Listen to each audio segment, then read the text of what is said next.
নমস্কার, কেমন আছেন সবাই? আশা করি সবাই ভালো আছেন আর আমরাও ভালো আছি। আজকের ভিডিওটা শুরু করছি একেবারে জমি থেকে। তো আমি আজ অনেক দিন পর আজকে এসেছি একটু জমির দিকে, কিভাবে সবজি চাষ হয়েছে সেটা দেখতে আর আপনাদেরকেও দেখাতে।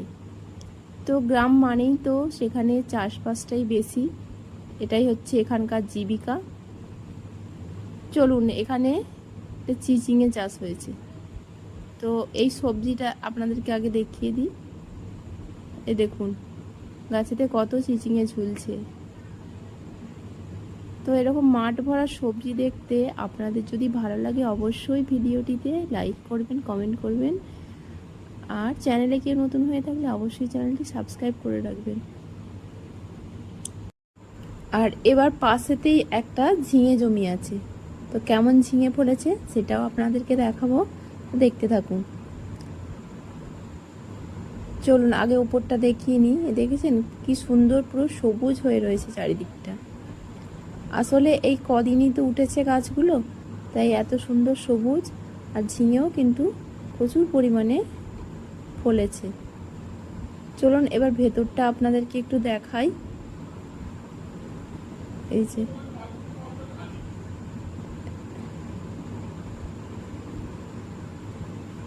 এই হচ্ছে ঝিঙে গাছের গোড়া, আর এরকমভাবে মাচা করা হয়েছে। আর দেখুন কি পরিমাণে ঝিঙে ঝুলছে।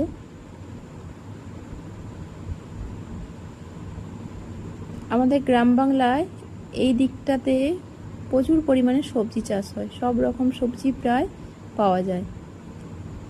আর এই ভিডিওটা ছিল বন্যার আগের ভিডিও। এখন এই সব সবজি বন্যাতে সমস্তটা নষ্ট হয়ে গেছে। এইসব সবজিতে যে কত খরচ করে কিভাবে যে চাষ করতে হয় সেটা কেবল চাষিরাই জানে। আর বন্যার জন্য যেভাবে যে ক্ষতিটা হয়েছে সেটার জন্য চাষিদের প্রচুর আফসোস। তো এই পাশেও আর একটা চিচিঙে জমি আছে, এটাও একটু দেখিয়ে দিচ্ছি। এখনও গাছগুলো ঠিকভাবে চারায়নি, তাতেও কিন্তু চিচিঙে হয়েছে। তো এই সমস্ত জিনিসগুলো আগে থেকে তোলা ছিল, এখন এই জিনিসগুলো আর নেই, সেগুলো এখন সব জলের তলায়।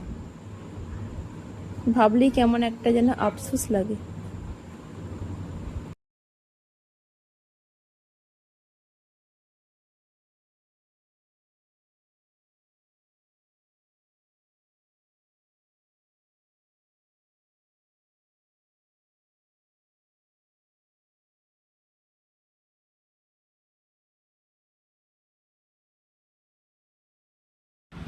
তো এবার আমি চলে এসেছি বাড়ি, আর রেডি হয়ে গেছি ডাক্তারখানা যাওয়ার জন্য।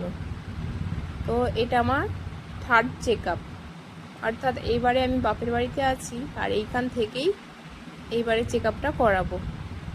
আমি রেডি হয়ে গেছি, যেমন ব্যাগপত্র সব কিছু নিয়ে যেতে হয় তেমনভাবেই।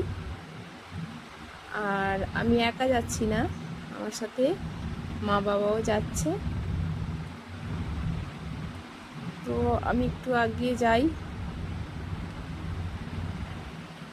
বাইকে করে 10 থেকে 15 মিনিট লাগলো আমাদের আসতে। আমরা চলে এসেছি ডাক্তারখানার সামনে। তো এবার এই যে এসে বসে আছি, ডাক্তারবাবু এখনও আসেননি। আর যে সমস্ত ডাক্তাররা আসেন তাদের এখানে নাম টাম সব দেওয়া আছে, একটু দেখিয়ে দিলাম। আর এই রুমটার ভেতরেই ডাক্তারবাবু বসবেন। আমরা ওয়েট করছি বসে বসে, প্রায় আধ ঘন্টা মতো বসে আছি। ডাক্তারবাবু এখনও আসছেন না, একটু লেট হচ্ছে।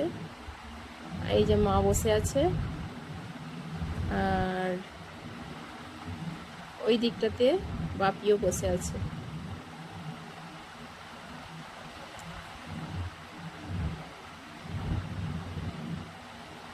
ডাক্তার দেখানো হয়ে গেছে।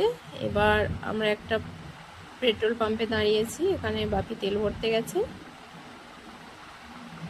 তো বাড়ি যাই, তারপর কথা হচ্ছে।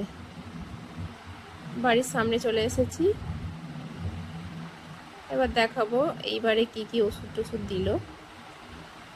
এই যে এইবারে ডাক্তারবাবু বললেন ওয়েটটা বাড়ছে না, সেই কারণে এই মমস পাউডারটা দিয়েছে, এতে প্রোটিন আছে। প্রতিদিন বিকেলে এটা খাওয়ার জন্য দিয়েছে যাতে ওয়েটটা একটু বাড়ে, সেই কারণে। এছাড়াও আরও এইসব ওষুধগুলো দিয়েছে, আরও 3 রকম ট্যাবলেট আছে। এই যে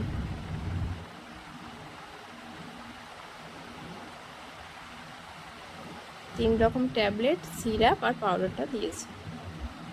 এগুলো খাওয়া হোক, আরও 1 মাস পরে যেতে বলেছে। এই যে বিকেলবেলা বেরিয়ে পড়েছি আমাদের পুচকুটাকে নিয়ে একটু বাইরের দিকে।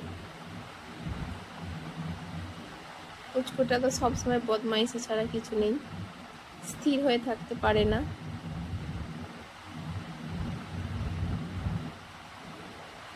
আর তারপরে বাড়িতে এসেছি, ওর জন্য যে খাবার নিয়ে এসেছিলাম